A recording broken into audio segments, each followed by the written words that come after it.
Di sebuah desa kecil bernama Kanembi, di tengah padang savana Afrika yang luas dan sunyi, hidup seorang pria yang namanya selalu menjadi perbincangan, Jamar. Lelaki berusia 50 tahun itu adalah kepala suku yang paling dihormati di wilayahnya. Tubuhnya kekar, matanya tajam, dan suara beratnya membawa wibawa yang tidak bisa disangkal. Namun, di balik kebesaran namanya, Jamar menyimpan beban yang tidak bisa ia bagikan kepada siapapun. Ia memiliki 200 istri, sebuah fakta yang membuatnya menjadi legenda sekaligus bahan gunjingan. Banyak yang iri, banyak pula yang mencibir. Bagi Jamar, 200 istri bukanlah sebuah anugerah seperti yang orang-orang kira, melainkan sebuah tanggung jawab besar yang menggerogoti jiwanya. Sejak kecil, Jamar tidak pernah membayangkan hidupnya akan seperti ini. Ia lahir dari keluarga sederhana, anak sulung dari 8 bersaudara. Ayahnya, seorang petani miskin, sering berkata, hidup itu keras, Jamar. Kamu harus menjadi kuat. Menjadi pemimpin." Kata-kata itu melekat di hati Jamar kecil, membentuk dirinya menjadi seorang pemuda yang bertekad mengubah nasib keluarganya.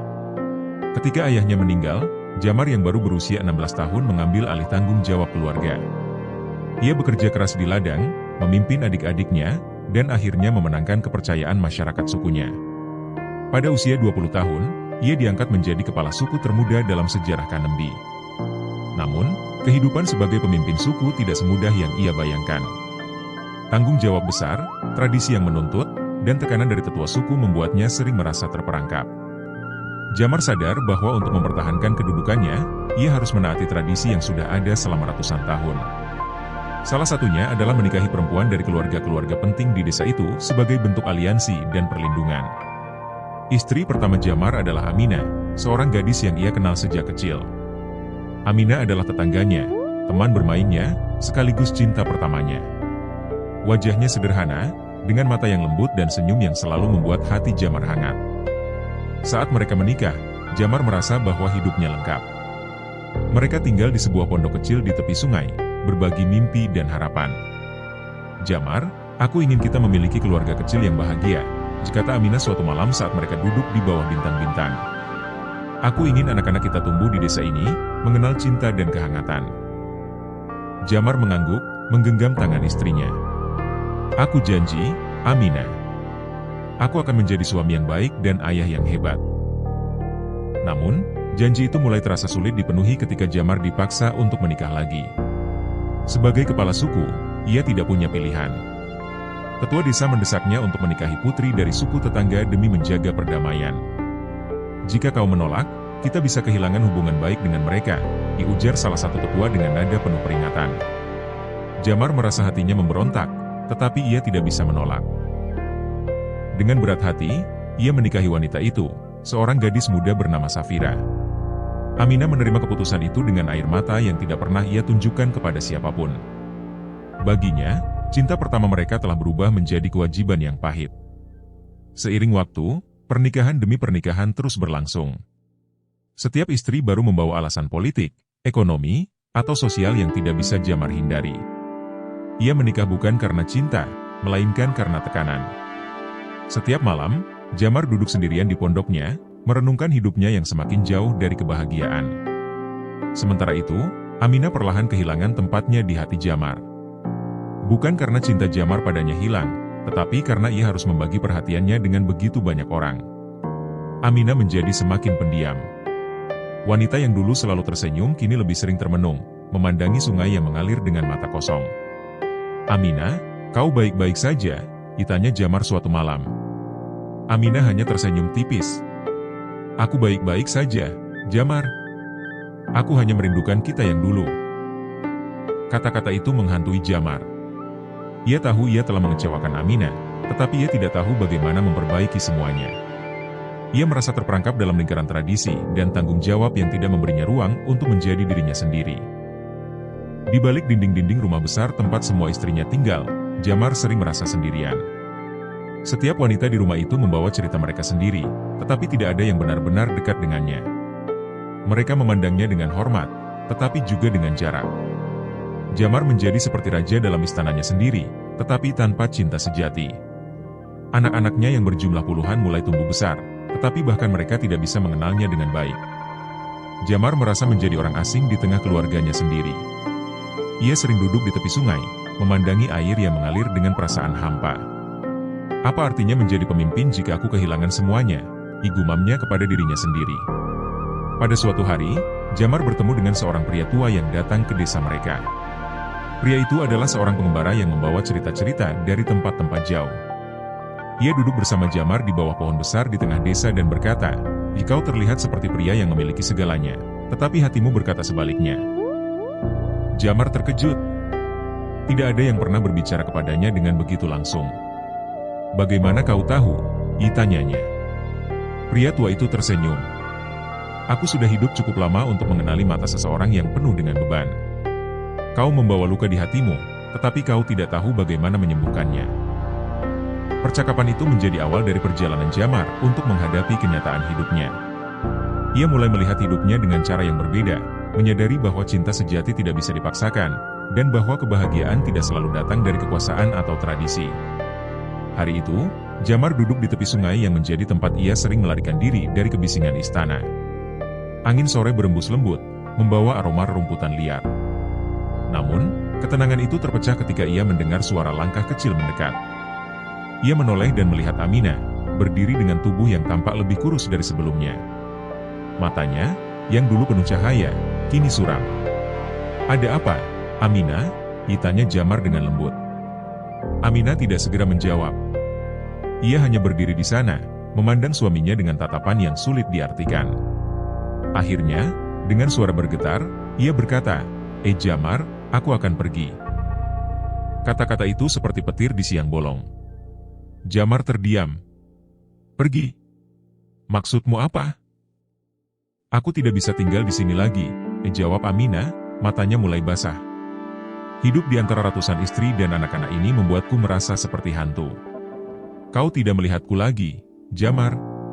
Kau terlalu sibuk menjadi kepala suku hingga lupa menjadi suami. Aku mencintaimu, tapi aku juga harus mencintai diriku sendiri." Jamar merasakan dadanya sesak. Aminah adalah cintanya yang pertama, wanita yang ia impikan untuk hidup bersama sampai akhir. Namun kini, ia melihat luka yang ia goreskan tanpa sadar di hati Aminah. Ia ingin berkata sesuatu, tetapi lidahnya keluh. Malam itu, Jamar tidak bisa tidur. Pikirannya dipenuhi bayangan Aminah yang berjalan pergi, meninggalkannya dengan luka yang ia tahu tidak akan sembuh. Ia duduk di kamarnya yang luas dan dingin, memandangi bulan yang tergantung di langit gelap. Di sekitarnya ada harta benda dan kekayaan, tetapi semuanya terasa hampa tanpa Aminah. "Apakah ini takdirku?" gumamnya kepada dirinya sendiri.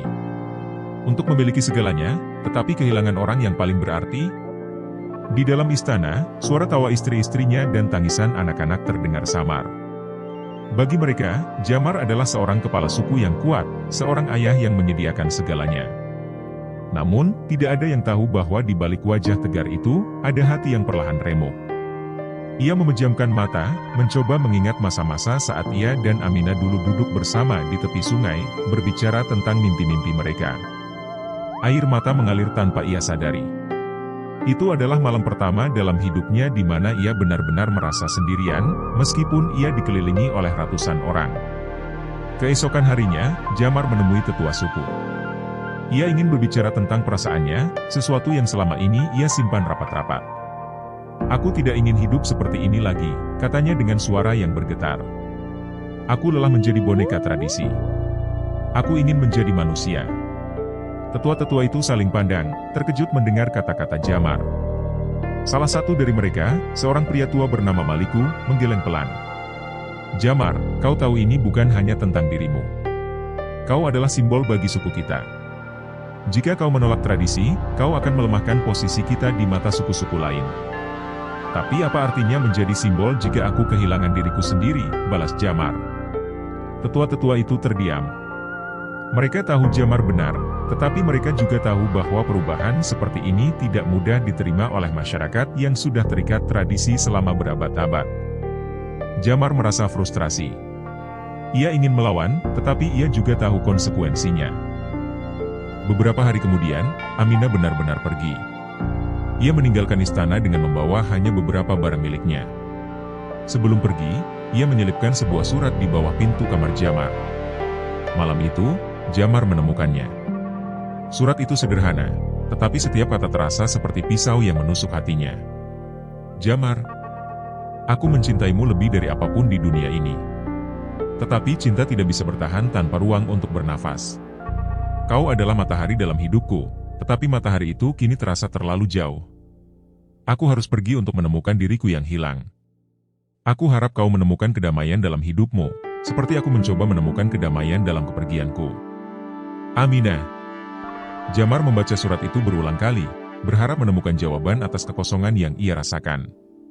Ia ingin mengejar Aminah, tetapi ia tahu bahwa jika ia melakukannya, ia akan membawa Aminah kembali ke dunia yang membuatnya menderita. Setelah kepergian Aminah, Jamar mulai memikirkan kembali seluruh hidupnya. Ia mulai mempertanyakan tradisi yang selama ini ia patuhi tanpa bertanya. Apakah benar bahwa seorang kepala suku harus memiliki banyak istri untuk dianggap kuat? Apakah kebahagiaan individu harus selalu dikorbankan demi kehormatan suku? Ia mulai berbicara dengan istri-istrinya, satu persatu. Banyak dari mereka yang ternyata juga merasa terjebak, menikah dengan Jamar bukan karena cinta, tetapi karena mereka tidak punya pilihan lain. Jamar merasa hancur mendengar cerita-cerita mereka. Ia menyadari bahwa kehidupannya, yang tampak seperti mimpi bagi banyak orang, sebenarnya adalah jebakan bagi dirinya dan semua orang di sekitarnya. Jamar mulai mencari cara untuk mengubah keadaan. Ia tidak tahu bagaimana melakukannya, tetapi ia tahu bahwa ia harus mencoba. Untuk Aminah, untuk dirinya sendiri, dan untuk masa depan anak-anaknya. Perubahan tidak akan datang dengan mudah, tetapi Jamar telah memutuskan untuk memulai perjalanan menuju kehidupan yang lebih berarti. 9. Sebuah surat dari hati yang terluka. Beberapa hari kemudian, Aminah benar-benar pergi. Ia meninggalkan istana dengan membawa hanya beberapa barang miliknya. Sebelum pergi, ia menyelipkan sebuah surat di bawah pintu kamar Jamar. Malam itu, Jamar menemukannya. Surat itu sederhana, tetapi setiap kata terasa seperti pisau yang menusuk hatinya. Jamar, aku mencintaimu lebih dari apapun di dunia ini. Tetapi cinta tidak bisa bertahan tanpa ruang untuk bernafas. Kau adalah matahari dalam hidupku, tetapi matahari itu kini terasa terlalu jauh. Aku harus pergi untuk menemukan diriku yang hilang. Aku harap kau menemukan kedamaian dalam hidupmu, seperti aku mencoba menemukan kedamaian dalam kepergianku. Aminah. Jamar membaca surat itu berulang kali, berharap menemukan jawaban atas kekosongan yang ia rasakan. Ia ingin mengejar Aminah, tetapi ia tahu bahwa jika ia melakukannya, ia akan membawa Aminah kembali ke dunia yang membuatnya menderita. Setelah kepergian Aminah, Jamar mulai memikirkan kembali seluruh hidupnya. Ia mulai mempertanyakan tradisi yang selama ini ia patuhi tanpa bertanya. Apakah benar bahwa seorang kepala suku harus memiliki banyak istri untuk dianggap kuat? Apakah kebahagiaan individu harus selalu dikorbankan demi kehormatan suku? Ia mulai berbicara dengan istri-istrinya, satu persatu. Banyak dari mereka yang ternyata juga merasa terjebak, menikah dengan Jamar bukan karena cinta, tetapi karena mereka tidak punya pilihan lain. Jamar merasa hancur mendengar cerita-cerita mereka. Ia menyadari bahwa kehidupannya, yang tampak seperti mimpi bagi banyak orang, sebenarnya adalah jebakan bagi dirinya dan semua orang di sekitarnya. Jamar mulai mencari cara untuk mengubah keadaan. Ia tidak tahu bagaimana melakukannya, tetapi ia tahu bahwa ia harus mencoba. Untuk Aminah, untuk dirinya sendiri, dan untuk masa depan anak-anaknya. Perubahan tidak akan datang dengan mudah, tetapi Jamar telah memutuskan untuk memulai perjalanan menuju kehidupan yang lebih berarti. Hari demi hari, Jamar mulai memecahkan kebekuan dalam hidupnya. Ia mengumpulkan para tetua suku dalam sebuah pertemuan istimewa di balai adat. Dalam pertemuan itu, Jamar berdiri dengan kepala tegak, meski hatinya berdegup kencang. Aku ingin berbicara tentang masa depan kita, ujar Jamar, memulai dengan suara yang tegas namun penuh keraguan. Tradisi kita telah membawa kehormatan bagi suku ini selama berabad-abad. Tapi aku bertanya-tanya, apakah tradisi itu masih relevan jika melukai orang-orang yang menjadi bagian dari suku kita? Para tetua saling pandang, beberapa mengangguk setuju, tetapi yang lain menunjukkan wajah tidak suka. Apa maksudmu, Jamar? Tanya Maliku, tetua paling berpengaruh. Aku berbicara tentang praktik pernikahan politik yang selama ini kita jalani, jawab Jamar. Aku telah menikahi 200 istri. Tapi apa hasilnya? Aku kehilangan cinta, dan mereka kehilangan kebebasan. Kita menciptakan keluarga besar yang hampa, tanpa cinta atau kebahagiaan sejati. Kata-kata Jamar seperti pukulan keras di ruang itu. Beberapa tetua mencoba membantah, tetapi Jamar berdiri teguh. Ia tahu bahwa melawan tradisi berarti mempertaruhkan posisinya sebagai kepala suku. Namun, untuk pertama kalinya, ia tidak peduli. Keberanian Jamar untuk menentang tradisi bukan hanya mengundang kritik dari para tetua, tetapi juga menciptakan gejolak di rumahnya sendiri. Beberapa istrinya yang berasal dari keluarga terpandang merasa terancam dengan perubahan yang Jamar usulkan. Apa artinya ini, Jamar? Tanya Safira, salah satu istri pertamanya setelah Aminah. Kau ingin membatalkan pernikahan kita semua? Apa yang akan terjadi pada anak-anak kita? Jamar menatap Safira dengan penuh rasa bersalah. Aku tidak ingin membatalkan pernikahan kita. Tapi aku ingin memberi kalian pilihan. Jika kau ingin pergi dan mencari kebahagiaanmu sendiri, aku tidak akan menghentikanmu. Safira terdiam, air mata menggenang di matanya. Jamar, aku telah mengorbankan segalanya untukmu. Jika aku pergi, aku tidak tahu kemana aku harus melangkah. Tapi jika aku tinggal, aku hanya akan menjadi bayang-bayang di hidupmu. Jamar merasa hatinya tercabik-cabik. Ia menyadari bahwa setiap keputusan yang ia buat akan meninggalkan luka, baik bagi dirinya sendiri maupun bagi orang-orang yang terlibat. Di tengah kekacauan itu, Jamar menemukan secercah harapan. Seorang perempuan muda bernama Leila, salah satu istrinya yang paling berani, mendatangi Jamar. Leila dikenal sebagai wanita yang cerdas dan vokal, sesuatu yang jarang dimiliki perempuan di sukunya. Jamar, aku mendukungmu, kata Leila. Aku tahu apa yang kau lakukan sangat sulit, tapi ini adalah langkah yang benar. Jika kita terus hidup dalam tradisi ini, kita hanya akan menciptakan generasi yang sama terluka seperti kita. Jamar merasa terharu mendengar kata-kata Leila. Tapi bagaimana caranya mengubah tradisi yang sudah berakar begitu dalam? Aku merasa seperti mencoba menghentikan badai dengan kedua tanganku. Kau tidak sendiri, balas Leila. Ada banyak dari kami yang ingin perubahan, tapi kami takut. Jika kau memimpin, kami akan mendukungmu. Kata-kata Leila memberi Jamar keberanian baru. Ia mulai merasa bahwa perjuangannya tidak sepenuhnya sia-sia. Ketika Jamar mulai berbicara dengan lebih banyak orang di rumahnya, ia menyadari satu hal yang menyakitkan. Anak-anaknya juga menjadi korban dari sistem ini. Banyak dari mereka tumbuh tanpa benar-benar mengenal ayah mereka. Suatu malam, Jamar mendekati salah satu putranya, Malik, yang berusia 16 tahun. Malik sedang duduk sendirian di bawah pohon besar, memandang langit dengan tatapan kosong. Malik, apa yang kau pikirkan? Tanya Jamar, duduk di sampingnya. Malik terdiam sejenak sebelum akhirnya berkata, Ayah, aku tidak tahu apa artinya memiliki seorang ayah. Kau selalu sibuk dengan tanggung jawabmu sebagai kepala suku. Aku sering merasa bahwa aku hanya satu dari banyak anak yang kau miliki, tanpa arti khusus. Kata-kata Malik menusuk hati Jamar. Ia menyadari bahwa, dalam usahanya untuk memenuhi kewajibannya, ia telah mengabaikan hal-hal yang paling penting. Maafkan aku, Malik, ujar Jamar dengan suara pelan. Aku tidak bisa mengubah masa lalu, tapi aku akan mencoba menjadi ayah yang lebih baik mulai sekarang. Jamar tahu bahwa perubahan tidak akan terjadi dalam semalam. Namun, ia mulai mengambil langkah-langkah kecil. Ia mengumpulkan istri-istrinya dan anak-anaknya dalam sebuah pertemuan besar, sesuatu yang belum pernah ia lakukan sebelumnya. Aku ingin kalian semua tahu, kata Jamar, berdiri di tengah-tengah mereka, bahwa aku mencintai kalian. Tapi aku juga menyadari bahwa cinta itu tidak cukup jika tidak disertai dengan keadilan dan kebebasan. Ia menawarkan kepada setiap istrinya kebebasan untuk pergi jika mereka ingin. Ia juga mulai membagi waktunya dengan lebih adil untuk anak-anaknya, mencoba mengenal mereka satu persatu. Bagi Jamar, ini bukan hanya tentang mengubah tradisi, tetapi juga tentang menyembuhkan luka yang ia bawa selama ini. Ia tahu bahwa jalan ini penuh dengan tantangan, tetapi untuk pertama kalinya dalam hidupnya, ia merasa bahwa ia sedang melangkah menuju sesuatu yang benar. Keputusan Jamar untuk memberi kebebasan kepada istri-istrinya memicu reaksi yang tidak terduga. Sebagian besar istrinya merasa bingung dan takut.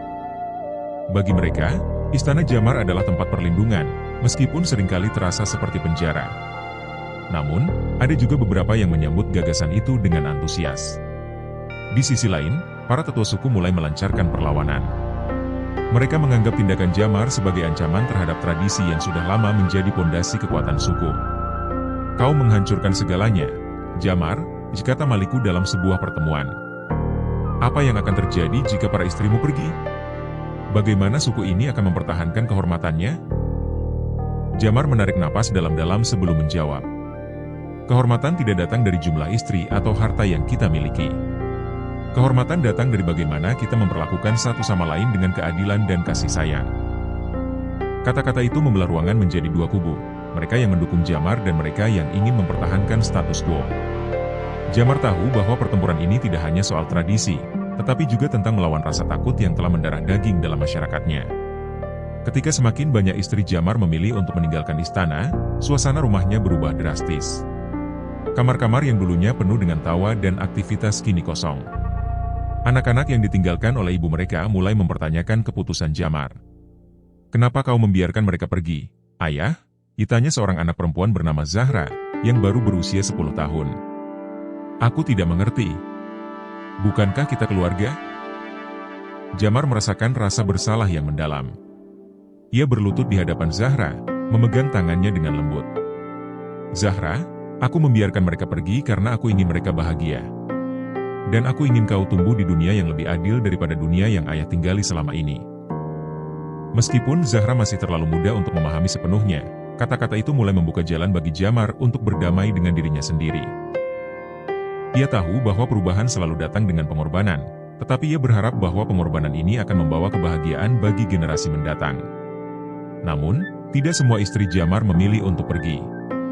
Beberapa tetap tinggal, bukan karena cinta, tetapi karena mereka tidak tahu kemana harus melangkah. Safira adalah salah satunya. Ia merasa terjebak di antara rasa cintanya pada Jamar dan kenyataan bahwa hubungan mereka telah lama kehilangan maknanya. "Jamar, aku tidak bisa meninggalkanmu," katanya suatu malam saat mereka berbicara di bawah sinar lampu minyak. "Tapi aku juga tidak tahu bagaimana caranya mencintaimu lagi." Jamar memandang Safira dengan mata yang penuh penyesalan. "Aku tidak bisa memintamu untuk mencintaiku, Safira. Aku hanya berharap kau menemukan kebahagiaanmu, apakah itu bersamaku atau tidak." Percakapan itu meninggalkan kesedihan yang mendalam di hati Jamar. Ia merasa bahwa meskipun ia berusaha mengubah keadaan, luka yang telah tercipta selama bertahun-tahun tidak bisa begitu saja sembuh. Di tengah kesedihan itu, Jamar menemukan harapan kecil yang membuatnya terus maju. Ia mulai melihat perubahan di mata orang-orang di desanya. Beberapa wanita muda mulai berbicara lebih berani tentang mimpi-mimpi mereka, sesuatu yang jarang terjadi sebelumnya. Leila, salah satu istri Jamar yang paling mendukungnya, memutuskan untuk membuka sekolah kecil bagi anak-anak perempuan di desa. "Kita harus mulai dari sini," katanya kepada Jamar. "Jika kita ingin masa depan yang lebih baik, kita harus memberikan pendidikan kepada generasi berikutnya." Jamar mendukung ide itu dengan sepenuh hati. Ia menggunakan sebagian besar kekayaannya untuk membangun sekolah itu, meskipun banyak yang mengecamnya karena dianggap mengabaikan tradisi. Namun, Jamar tidak peduli. Bagi dia, setiap langkah kecil menuju perubahan adalah kemenangan. Beberapa bulan kemudian, Jamar duduk sendirian di tepi sungai tempat ia dan Aminah dulu sering menghabiskan waktu bersama. Di tangannya, ia memegang surat terakhir dari Aminah yang ia temukan setelah kepergiannya. "Aku tidak tahu apakah aku akan kembali, Jamar. Tapi jika aku kembali, aku ingin melihatmu menjadi pria yang benar-benar bebas, bebas dari beban tradisi yang tidak pernah kau pilih. Aku ingin kau menjadi Jamar yang dulu aku cintai." Jamar menatap langit, air mata mengalir di pipinya. Ia tahu bahwa ia masih jauh dari sempurna, tetapi ia telah memulai perjalanan untuk menemukan dirinya sendiri. Di hatinya, ia membuat janji untuk tidak pernah berhenti berjuang demi kebahagiaan orang-orang yang ia cintai, termasuk dirinya sendiri. Dalam perjalanan pulang ke istana, Jamar merasa lebih ringan. Bukan karena beban hidupnya telah hilang, tetapi karena ia tahu bahwa ia tidak lagi sendirian dalam pertempuran ini. Ia memiliki orang-orang yang percaya padanya, dan ia memiliki harapan untuk masa depan yang lebih baik. 21. Membangun kembali kehidupan. Setelah beberapa bulan penuh perjuangan, perubahan kecil mulai terlihat.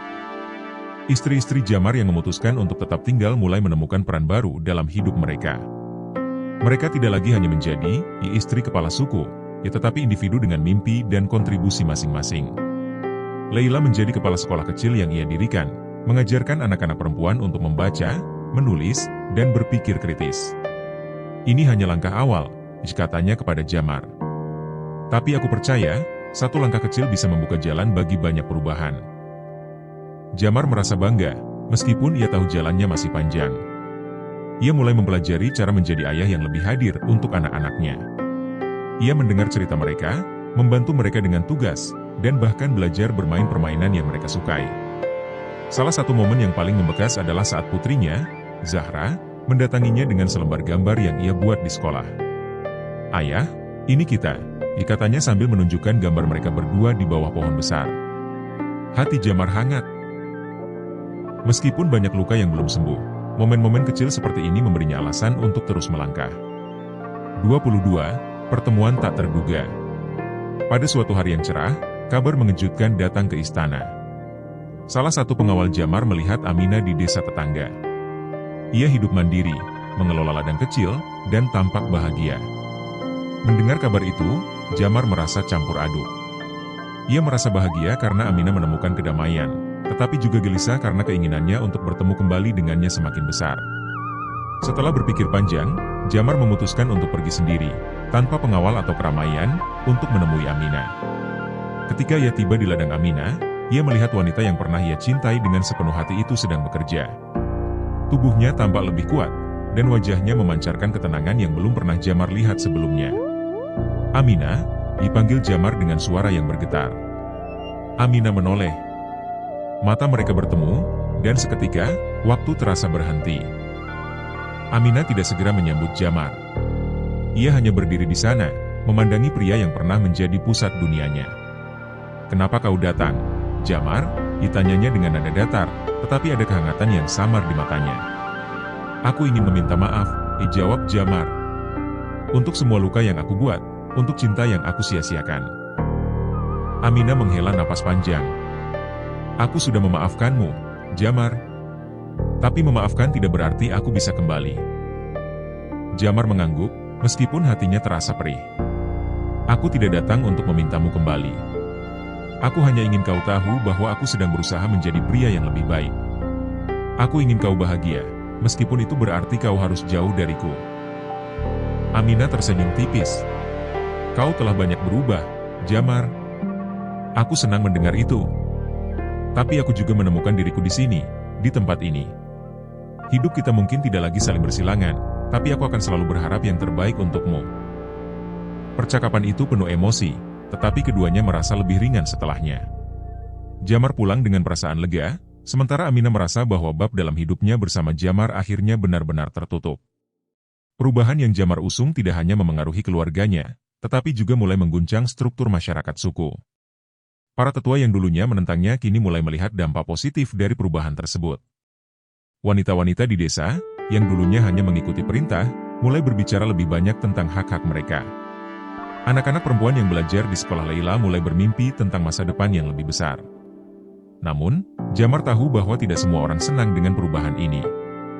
Beberapa kepala suku dari wilayah lain menganggap Jamar sebagai ancaman terhadap tradisi mereka. "Kita tidak bisa membiarkan satu orang merusak apa yang telah kita bangun selama berabad-abad," berkata salah satu dari mereka dalam sebuah pertemuan rahasia. Meskipun ancaman itu nyata, Jamar tidak gentar. Ia percaya bahwa perubahan selalu dimulai dari satu langkah kecil, dan ia bersedia menghadapi risiko apapun demi masa depan yang lebih baik. Di malam yang tenang, Jamar duduk di teras istananya, memandang langit yang penuh bintang. Di sampingnya ada Leila, yang kini menjadi salah satu sahabat terdekatnya. "Apakah kau menyesal?" tanya Leila, memecah keheningan. Jamar menggeleng. "Tidak. Aku kehilangan banyak hal, tapi aku juga menemukan sesuatu yang lebih berharga. Aku menemukan diriku." Leila tersenyum. "Kau tahu, Jamar, perjalananmu mungkin tidak akan pernah selesai. Tapi aku percaya kau akan terus melangkah." Jamar menatap bintang-bintang, merasa damai untuk pertama kalinya dalam hidupnya. Ia tahu bahwa jalannya masih panjang, tetapi ia juga tahu bahwa ia tidak sendirian. Di dalam hatinya, ia merasa yakin bahwa ia sedang berjalan menuju kehidupan yang lebih bermakna, bukan hanya untuk dirinya sendiri, tetapi juga untuk semua orang yang ia cintai. Seiring waktu, Jamar mulai merasakan bahwa perubahan yang ia mulai telah menjadi gerakan kolektif. Para istri yang memilih untuk pergi membangun hidup mereka sendiri di luar istana. Sebagian mendirikan usaha kecil, sebagian lain kembali ke keluarga mereka, dan beberapa bahkan menjadi pembicara untuk mendorong kesetaraan dalam komunitas mereka. Leila, yang menjadi penggerak utama dalam pendidikan anak perempuan, terus memperluas jaringan sekolah kecilnya.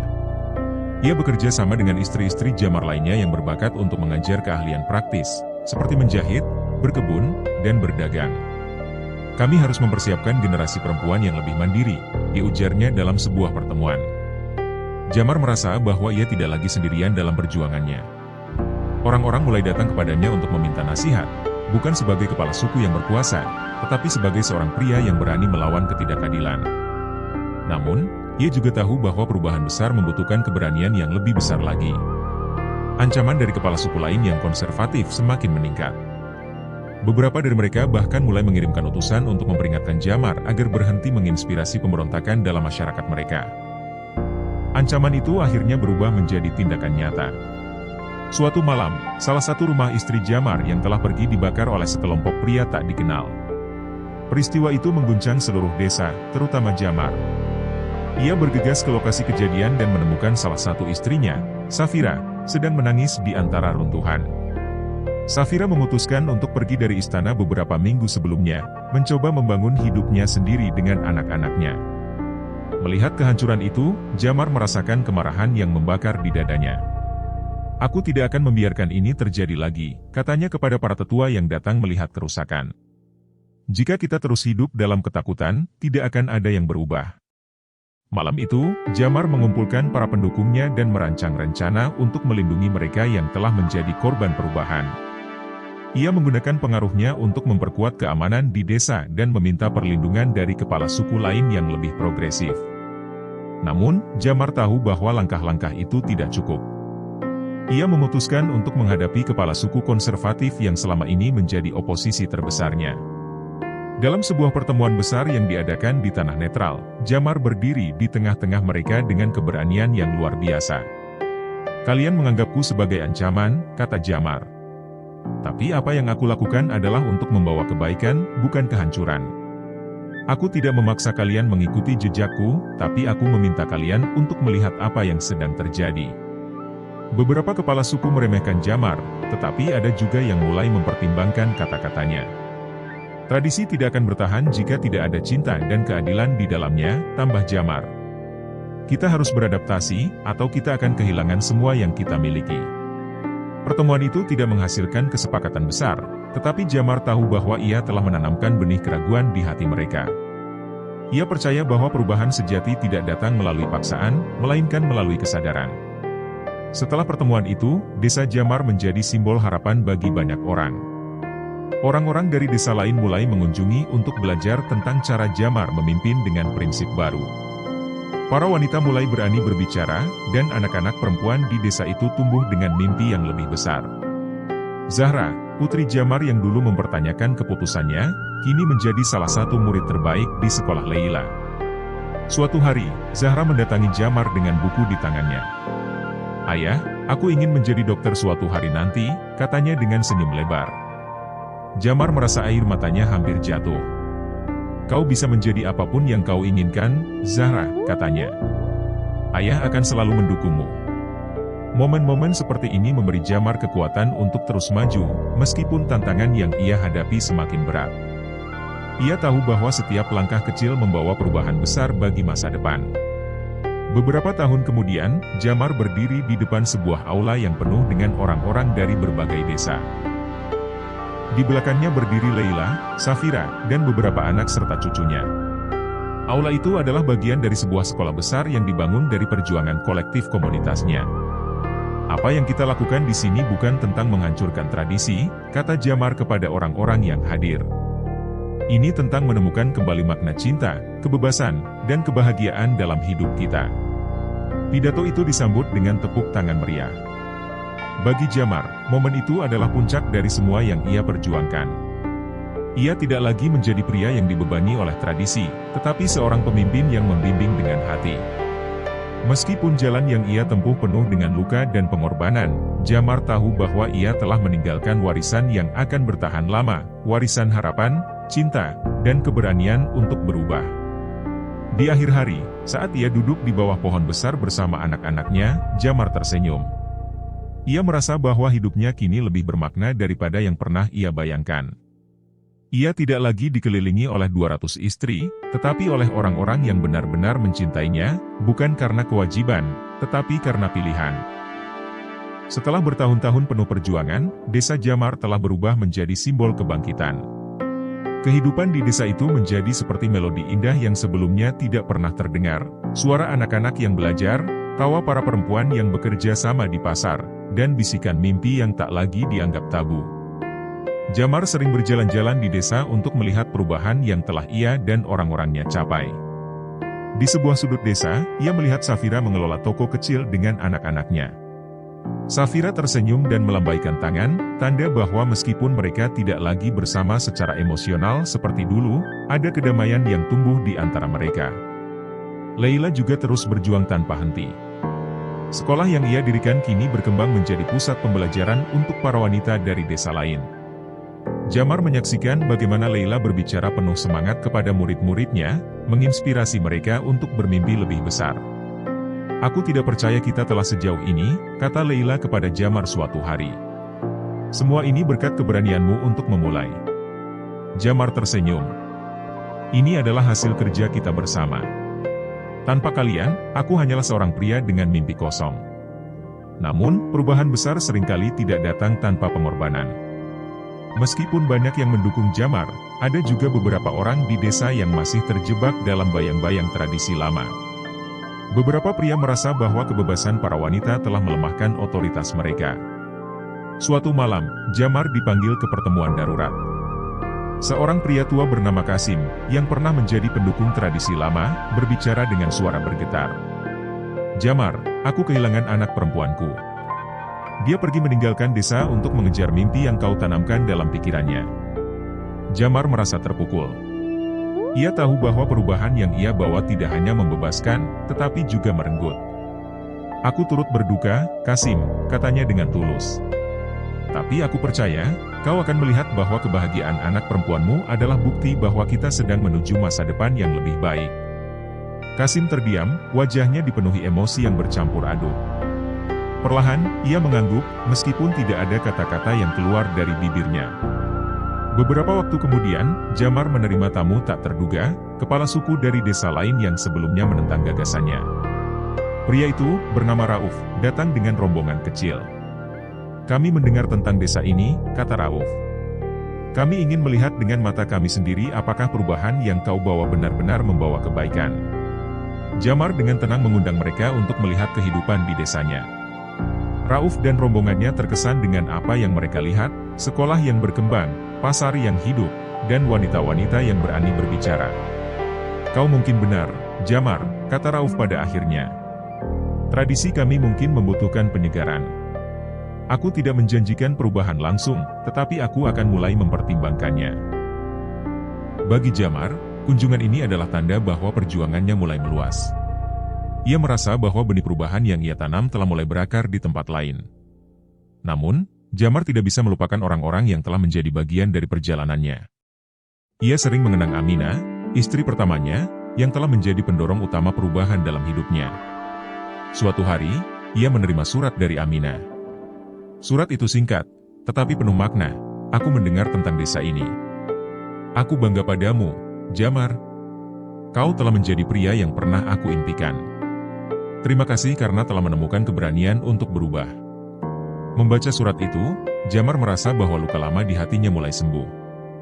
Aminah mungkin tidak akan pernah kembali, tetapi ia tahu bahwa cinta mereka telah berkembang menjadi sesuatu yang lebih besar, sebuah warisan untuk generasi berikutnya. Jamar menyimpan surat itu di tempat yang istimewa, sebagai pengingat bahwa setiap perubahan besar dimulai dari cinta yang tulus dan keberanian untuk melawan ketakutan. Di pagi yang cerah, Jamar berdiri di bukit kecil yang menghadap desanya. Di bawahnya, ia melihat kehidupan yang terus bergerak. Anak-anak berlarian ke sekolah, para wanita bekerja di ladang dan pasar, dan pria-pria yang perlahan-lahan menerima peran baru mereka dalam komunitas. Leila mendekatinya, membawa secangkir teh hangat. "Apa yang kau pikirkan, Jamar?" tanyanya. "Aku berpikir tentang bagaimana semuanya dimulai," dijawab Jamar. "Dan betapa jauhnya kita telah melangkah." Leila tersenyum. "Tapi ini bukan akhir, Jamar. Ini baru permulaan." Jamar mengangguk. ia tahu bahwa perjuangan belum selesai. Masih ada banyak tantangan yang menanti, tetapi ia tidak lagi takut. Ia telah belajar bahwa kekuatan sejati tidak berasal dari kuasa atau harta, tetapi dari cinta, pengorbanan, dan keberanian untuk berubah. Hari itu, di bawah sinar matahari yang hangat, Jamar membuat janji baru kepada dirinya sendiri, untuk terus melangkah maju, memimpin dengan hati, dan membawa harapan bagi semua orang yang mempercayainya. Saat Jamar terus memperjuangkan perubahan, ia sadar bahwa perjalanan ini bukan hanya tentang dirinya. Ia mulai melibatkan lebih banyak orang dalam proses pengambilan keputusan, termasuk anak-anak muda di desanya. Dalam sebuah pertemuan komunitas, Jamar memanggil Zahra, putrinya yang kini remaja, untuk berbicara di depan orang-orang. "Zahra," katanya, "apa yang kau impikan untuk desa kita?" Zahra, meskipun awalnya gugup, berdiri dengan tegar. "Aku bermimpi tentang desa di mana semua anak, baik laki-laki maupun perempuan, punya kesempatan yang sama untuk belajar dan tumbuh. Aku ingin desa ini menjadi tempat di mana kita tidak takut bermimpi besar." Ucapan Zahra mengguncang hati banyak orang. Anak-anak muda lainnya mulai berbicara tentang harapan mereka, dari memulai usaha sendiri hingga menjadi pemimpin di masa depan. Jamar merasa bangga karena semangat perubahan telah tumbuh di generasi berikutnya. Namun, ia tahu bahwa menanam benih harapan saja tidak cukup. Ia harus memastikan bahwa benih-benih itu tumbuh dengan kuat, meskipun angin tantangan terus menerpa. Sementara itu, ancaman dari kelompok konservatif semakin meningkat. Kepala suku yang menentang Jamar merasa bahwa pengaruhnya telah meluas terlalu jauh, mengancam tradisi mereka yang sudah berakar selama berabad-abad. Malam itu, Jamar menerima pesan dari seorang utusan yang mengancam untuk menghentikan semua perubahan yang ia bawa. "Kami akan mengambil tindakan jika kau terus melangkah," demikian bunyi pesan itu. Namun, Jamar tidak gentar. Ia memutuskan untuk mengumpulkan komunitasnya dan berbicara dengan mereka secara terbuka. "Jika kita menyerah sekarang," katanya, "kita akan kehilangan segalanya. Tapi jika kita berdiri bersama, tidak ada yang bisa menghentikan kita." Pidatonya membangkitkan semangat para pendukungnya. Mereka bersumpah untuk melindungi desa dan perubahan yang telah mereka capai, bahkan jika itu berarti menghadapi risiko besar. Beberapa hari kemudian, kepala suku yang progresif dari desa lain datang ke desa Jamar. Salah satunya adalah Rauf, yang sebelumnya skeptis tetapi kini menjadi pendukung setia. "Aku datang untuk bergabung dengan perjuanganmu, Jamar," katanya. Kehadiran Rauf membawa harapan baru bagi Jamar dan desanya. Dengan bantuan dari kepala suku lain, Jamar mulai membentuk aliansi yang kuat untuk melindungi hak-hak perempuan dan anak-anak di wilayah mereka. Leila, yang kini menjadi pemimpin pendidikan di desa itu, berbicara dalam sebuah pertemuan besar. "Ini bukan hanya tentang desa kita," katanya. "Ini tentang menciptakan dunia yang lebih baik untuk semua orang." Pertemuan itu menjadi simbol persatuan. Orang-orang dari berbagai desa yang berbeda mulai melihat bahwa mereka memiliki tujuan yang sama, membangun masa depan yang lebih adil dan setara. Namun, perubahan besar seringkali membutuhkan pengorbanan besar. Salah satu sahabat dekat Jamar, Malik, yang telah mendukungnya sejak awal, menjadi korban serangan dari kelompok konservatif. Malik terluka parah saat mencoba melindungi salah satu sekolah di desa. Jamar merasa hancur. Malik adalah salah satu orang yang paling ia percayai, dan kehilangan dirinya meninggalkan luka yang mendalam. Dalam pemakamannya, Jamar berbicara dengan suara bergetar, Malik adalah lambang keberanian. Dia memberi kita contoh bahwa perubahan sejati membutuhkan pengorbanan. Kepergian Malik membuat Jamar dan komunitasnya semakin bersatu. Mereka bersumpah untuk melanjutkan perjuangan ini, bukan hanya untuk diri mereka sendiri, tetapi juga untuk menghormati pengorbanan Malik. Beberapa tahun kemudian, desa Jamar telah berubah menjadi tempat yang menjadi inspirasi bagi wilayah lainnya. Anak-anak perempuan yang dulunya tidak memiliki kesempatan kini tumbuh menjadi wanita-wanita kuat dengan pendidikan dan keterampilan. Zahra, putrinya, telah menjadi seorang dokter muda. Suatu hari, ia mendekati Jamar dengan senyum bangga. "Ayah," katanya, aku ingin membuka klinik di desa ini, agar kita bisa membantu lebih banyak orang." Jamar merasa air matanya menggenang. Ia tahu bahwa perubahan yang ia mulai telah membawa hasil yang nyata. Pada malam itu, saat Jamar duduk di bawah langit berbintang, ia merasa bahwa perjuangannya tidak sia-sia. Ia mungkin telah kehilangan banyak hal di masa lalu, tetapi ia juga telah menemukan cinta, harapan, dan keberanian yang sejati. Di dalam hatinya, Jamar tahu bahwa ini bukan akhir dari perjalanan, tetapi awal dari masa depan yang lebih baik untuk semua orang yang ia cintai. Dan untuk pertama kalinya, ia merasa damai dengan dirinya sendiri dan dunia di sekitarnya. Dengan berlalunya waktu, Desa Jamar tidak hanya menjadi pusat pendidikan dan kesetaraan, tetapi juga tempat lahirnya dialog antara generasi.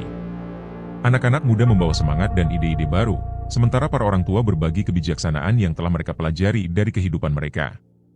Jamar menyadari bahwa untuk menjaga perubahan ini tetap hidup, ia harus memastikan bahwa generasi yang lebih muda memahami nilai-nilai yang mendasari semua ini: cinta, pengorbanan, dan rasa saling menghormati. Dalam sebuah pertemuan desa, ia berkata, "Jika kalian adalah jembatan antara masa lalu dan masa depan. Jangan pernah lupakan dari mana kalian berasal, tetapi jangan takut untuk bermimpi lebih besar." Pidato itu menggugah hati banyak orang, termasuk anak-anak muda seperti Zahra dan teman-temannya. Mereka mulai mengorganisir kelompok untuk membantu desa-desa lain yang masih terbelakang, membawa pendidikan, keterampilan, dan semangat kebebasan ke tempat-tempat yang paling membutuhkan.